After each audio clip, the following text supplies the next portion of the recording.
Reiterate what everyone before me has said. Thanks so much for having me here to speak tonight. Thanks to the Camrad Fems, #CamradFems, for supporting this event.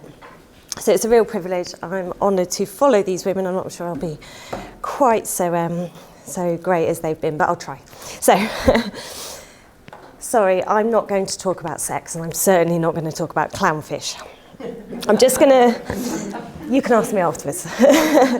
I'm just going to say a few words about academia, freedom of speech, and the silencing of female voices. I may swear, but freedom of speech, you know.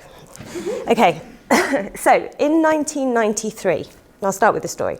1993, prominent Afrocentrist Joseph Ben Jokinen delivered the Martin Luther King Lecture at Wellesley College, where he asserted that the philosophical works of Aristotle were somewhat more African than Greek in origin. Specifically, he said that Aristotle had stolen his philosophy from the Library of Alexandria. This assertion, an astonishing one, was challenged by an audience member. She was a classic scholar called Mary Lefkowitz. She challenged how it was possible that Aristotle had pillaged ideas from the Library of Alexandria when he died long before its inception. She asked, how would that be possible when the library was not built until after his death? The fallout from such a simple question about historical dates beggars belief. At the time, her question was met with extreme hostility from Ben Jokinen, who prevaricated by answering that dates are uncertain. Okay, perhaps, but they're not that uncertain. He made it, excuse me, I've got a bit of a cold. He made it quite clear that he resented the tone of her inquiry. After the lecture, Lefkowitz reports that students approached her directly to accuse her of racism and of being brainwashed. Many of her faculty colleagues, who were also fully aware that Ben Jokinen was factually wrong, remained silent, presumably to avoid similar accusations of racism. Lefkowitz subsequently raised the inaccuracy at a faculty meeting, to be told, I don't care who stole what from whom. And finally, she met the Dean of Wellesley College, who rather astonishingly told her that each of us has a different but equally valid view of history. Now, Aristotle died in 322 BC. The Library of Alexandria was instituted under the reign of Ptolemy II between 283 to 246 BC. Whatever the interaction between European and African philosophies at that time, it is clear that Aristotle never checked out a book from the Alexandria Library. It is not rational to hold a different but equally valid view that Aristotle could time travel into the future. And Lefkowitz was right to hold account Ben Jokinen for a factual inaccuracy, and one that was clearly brought into focus with his own political lens. So I'm not undermining the problem of whitewashing in our academic and cultural lives, but rather relating the troubling experience of a female historian who was, to put it simply, doing her job. It's a story that will resonate, if not the specifics of the incident, but it's an increasingly familiar and increasingly depressing tableau. The silencing of a female academic by public humiliation, by threats of professional censure, dismissal of concerns, deliberate anti-intellectualism driven by political expedience. So, at a dinner party, self-imposed silence due to political or social pressure is kind of part of our social contract with fellow humans. We all smile and nod politely and keep our mouths shut when someone is saying that they believe in ghosts or whatever, star signs. Yeah, okay. You know, we do that, we're nice.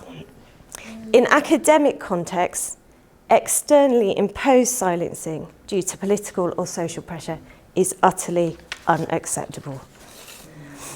I'm with John Stuart Mill on freedom of speech. He said, there ought to exist the fullest liberty of professing and discussing as a matter of ethical conviction any doctrine, no matter how immoral it may be considered. It is my own view that academia provides that protected space, the safe space, for even the most immoral of doctrines to be aired and, as importantly, perhaps more importantly, to be challenged. Well, it's been 20 years since I was a student at a university, and that's my understanding of the term safe space. In short, people can say what they want, and you're not allowed to punch them. Rather, we're taught to use, these kind of grown-up words. Today's academic safe spaces, in some kind of switcheroo, have come to mean almost exactly the opposite. A safe space is now one where students demand to be protected from the self-same grown-up words that those of us here have dedicated our careers to disseminating, discussing, and debating. They do not wish to hear our grown-up words, so we must not say them. This is so completely in fundamental opposition to the principles of academia.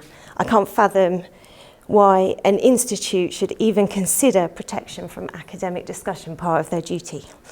Money, creeping conversion of institutes to private enterprises, and students to paying customers almost certainly underpins part of this. To discuss openly, as I often do, facts within my own area of expertise can hardly be considered immoral. It is a clownfish.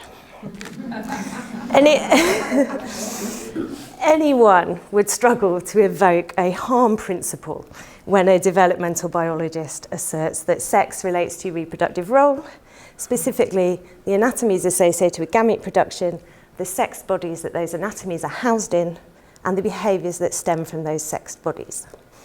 Other developmental biologists, of course, may opt for different understandings of biological sex. And so we debate, to at least understand the other's position, if not to reach a consensus. We do not try to get each other sanctioned or sacked. To suggest that either party is doing harm against any other person or harm against that other person's rights is ludicrous. The principles of sex, of its evolution, of its purpose, or as I increasingly find, its very existence, do not constitute an immoral doctrine. They are not hatred, they are not incitement. 2 months ago, however, I was invited by the head of my institute's Equality, Diversion and Inclusion Department to discuss an external complaint of transphobia regarding a YouTube video in which I outline the scientific evidence against the inclusion of trans women in female sports categories. It is surreal that an academic biologist discussing biology, dissecting published biology data, and using those published data to query a controversial sporting policy could find her career targeted. I do not engage in activities comprising hate speech. I engage in activities called doing my fucking job.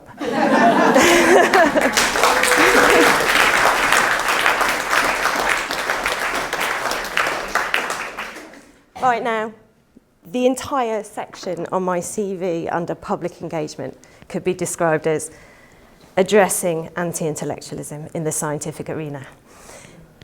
Fortunately, my institute have, for the moment, been happy to permit their developmental biologists to discuss developmental biology in conversations about developmental biology. 2 years ago, I'd have been really confident that that's what they were going to say to me here. 2 months ago, I was a bit shaky when I was talking to them. So I'm proud, excuse me, I'm proud to work for an institute who, for the moment, supports my academic freedom to disseminate, discuss, and robustly debate issues of sex and gender. And I'm proud to be here at another institute that has been willing to support academic freedom of females to talk about their rights. It is shameful that many institutes fail to support their female academics. Academics leading crucial debates on the physical reality of sex, the social reality of sex, and on laws pertaining to sex. It is shameful that many institutes would tolerate, via a culture of fear, the silencing of their female academics. It is shameful that institutes are prioritising pounds lying anywhere on the colour spectrum, and that actually is a spectrum, over the nurturing of open discourse and critical thought. It is shameful that one institute in particular, no names, openly acknowledges that it has created an environment where it is unable to protect female academics from violence. It is shameful that a female academic putting forth opinions or statements of fact on a topic in which she is expert, even ones as simple as dates of death or that babies come from precisely one mum and one dad, could be subject to accusations of hate speech, criminality, could be left alone and vulnerable by fearful colleagues, patronised by her superiors, or even lose her job. It was shameful when it happened to Mary Lefkowitz 20 years ago, and it's shameful when it happens to any one of us now.